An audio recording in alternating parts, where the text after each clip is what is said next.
இன்னைக்கு என்ன டின்னர் செஞ்சோன்னு பார்க்கலாமாங்க.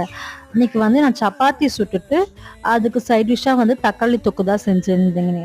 நான் சின்ன பிள்ளையா இருக்கும் போது நல்லா ஞாபகம் இருக்கு. எங்க அம்மா எனக்கு இந்த வாழைப்பூ வாங்கிட்டு அதுல சப்பாத்தி சுட்டு கொடுப்பாங்க எனக்கும் எங்க அக்காக்கும். அதுல வடை சுட்டு கொடுப்பாங்க. அதுல இவ்வளவு டிஷ் பண்ண முடியும்னு எங்க அம்மா பார்த்தா எனக்கே தெரிஞ்சது ஆக்சுவலா. அது இப்ப எங்க அக்கா எனக்கு எப்போ கால் பண்ணி சொன்னாலுமே இந்த வாழைப்பூலாம் செய்தி அதெல்லாம் உடம்புக்கு ரொம்ப நல்லது, அதெல்லாம் செஞ்சு சாப்பிடுங்க அப்படின்னு சொல்லுவா. சரி, நான் இப்ப மார்க்கெட் போகும்போது அது கிடைச்சதுன்னு சொல்லிட்டு அதை வாங்கிட்டு வந்துட்டாங்க.